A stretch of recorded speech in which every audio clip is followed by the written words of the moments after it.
Isabel from Senseiq. Today, I want to go over my favorite thing at the end of the year, which is go over the perfumes that I wore in 2024. So I will start with the ones that I wore when I traveled. You've heard me say that I love the little small purse-size perfumes when you're not sure if you want to wear it, buy it, or for traveling. So one of the ones that I wore this year, and I got a lot of compliments, was Jasmine by Aerin. Really, really nice fragrance. Unfortunately, the Siaj and longevity is not there, but it was super fresh and was great. Longevity, talk about that. Alien Goddess was a really, really good one. Loved it. For the winter and going out, you heard me talk about all fragrances and their dupes. Well, this is Cherry Smash, which is the dupe for Tom Ford's Lost Cherry. It's a great one. Last but not, I have another little one, Flowerbomb by Viktor Rolf. You've heard me talk about it. I have a whole review on it. How nice of a fragrance it is. Great on longevity, great on projection, great on silage. I mean, I took it actually to 2 trips. I had the set, the lotion and the little shower gel. So it was a great travel buddy. Last but not least, and I'm trying not to butcher this name, it is Maison Sybarite Amber Gaze. It was an amazing dry fragrance, but just amazing. I'll say it was really, really great. French, of course, French fragrance.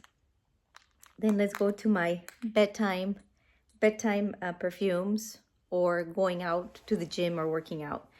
So one of the finds that I had in Marshall's, believe it or not, is Tahari Perfumes Chiffon Fresh. That was so nice, so inoffensive, so fresh, just loved it. My bedtime one, it was given to me by my sister, one of my sisters. It's Pinrose, the perfume. It is, never heard of it. It's by the house called Secret Genius.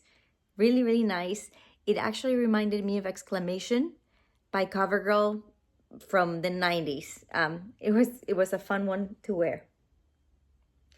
Another find that I had by Chopard, another French house, powerhouse, I shall say, is Casmir. This one was vanillish, sweet, but not overpowering. Love this one. Then by Boucheron, I had Jaipur Bouquet. This was flowery, but not rosy.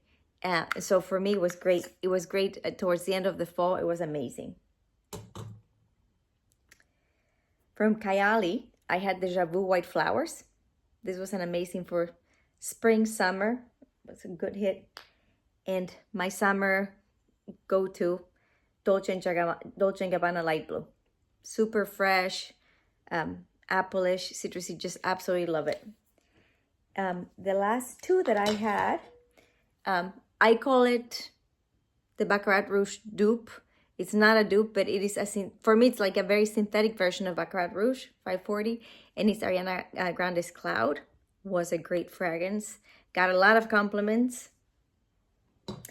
And I think the last and not least, but it's the Florida Gardinia by Creed. This one, just love the jasmine in it. Great longevity and projection. And that would be my wrap for 2024. Wishing you all a fantastic and blessed 2025.